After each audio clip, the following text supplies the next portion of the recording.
Sapagkat ang aming angkan ay isa sa pinakamalaki at pinakamadami dito sa aming lugar, muli na naman kaming nagdaos ng aming family reunion. Puno ng kasiyahan at kagalakan ang bawat isa. Ang kagalakan at kasiyahan naman talagang ito'y makikita sa bawat isa. At matapos nga ang mga kasiyahan ng araw na ito, ng pagdiriwang na ito, nadugtungan pa ito at ipinagpatuloy dito sa beach resort ng aming bayan.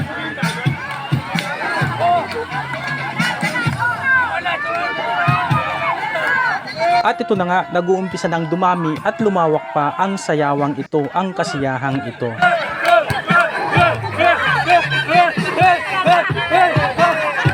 At ngayon saksihan natin kung paano pa lumawak ang kasiyahang ito, ang good vibes na ito.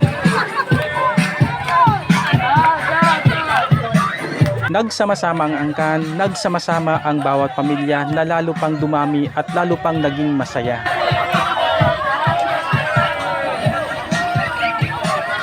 Talaga namang napakasaya, bata at matanda ay sobrang nasiyahan sa pagkakataong ito. At syempre, may naging bida sa pagkakataong ito na hindi naman talaga siya nagpahuli.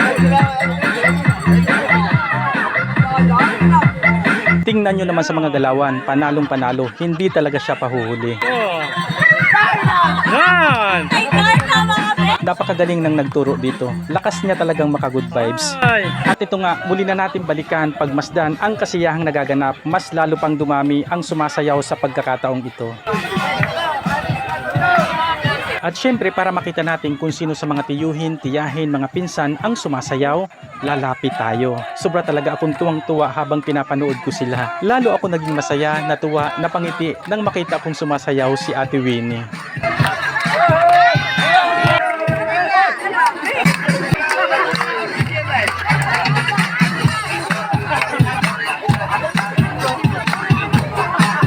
At syempre, hindi rin nagpahuli sa pagsayaw ang aking tiyuhin na si Kuya Rexel.